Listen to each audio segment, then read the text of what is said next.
So you're telling me to believe that this lady right here has given birth to 13 children?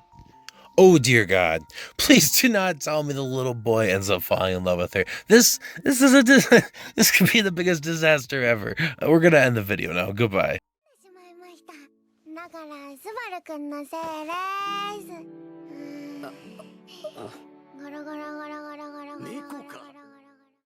One that I ended up starting, kind of out of curiosity, it is a reverse harem. Came out in the year 2013.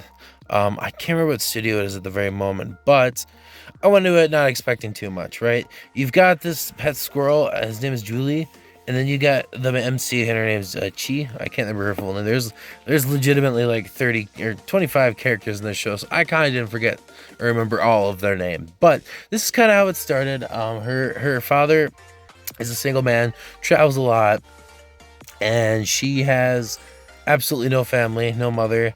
So her father gets remarried to this woman who ends up having 13 boys. Go figure, right? So now they're all step siblings and they live in the same apartment together. He meets majority of the brothers in the first episode and gets kind of acquainted with their household.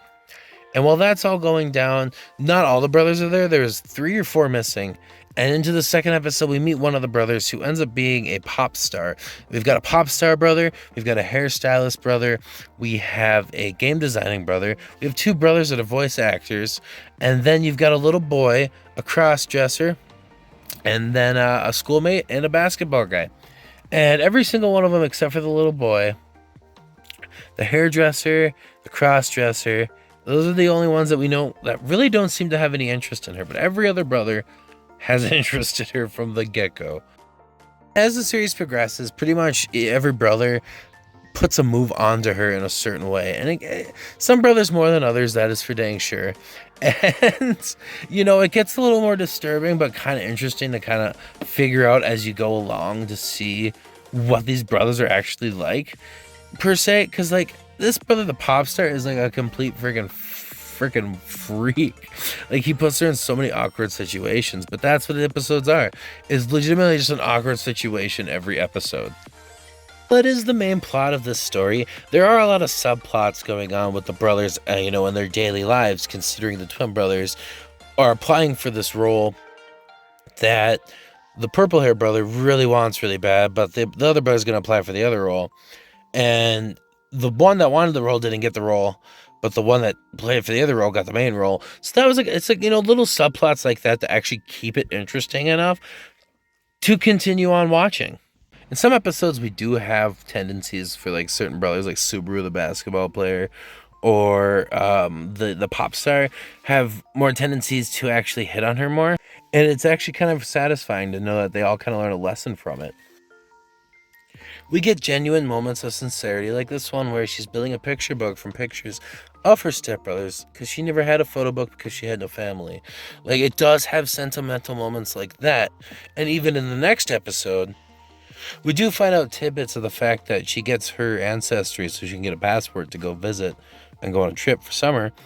And we find out she's adopted. Her dad actually adopted her when she was a child because both of her parents ended up dying at an early age of her.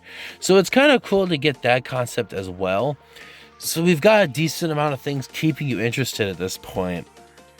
And we also get the conclusive ending with the fact that at this point she has told everybody, look, it goes through a whole year of their life. She's turned down every brother that has tried hitting on her, and she's gotten to the point where she's like, look, I love you guys all to death, but like brothers, not like that.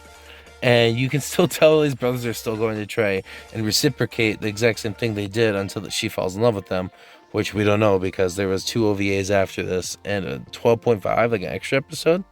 So there's that. With that being said, was it a good show? I got some kicks out of it. I thought it kept me interested, all 12 episodes.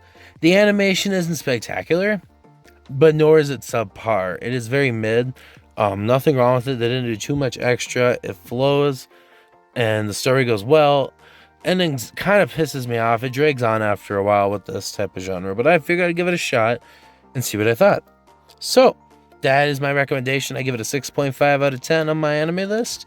And that's really all I have to say about this anime. So until the next anime we discuss, sayonara, oyasumi, and we'll see you later.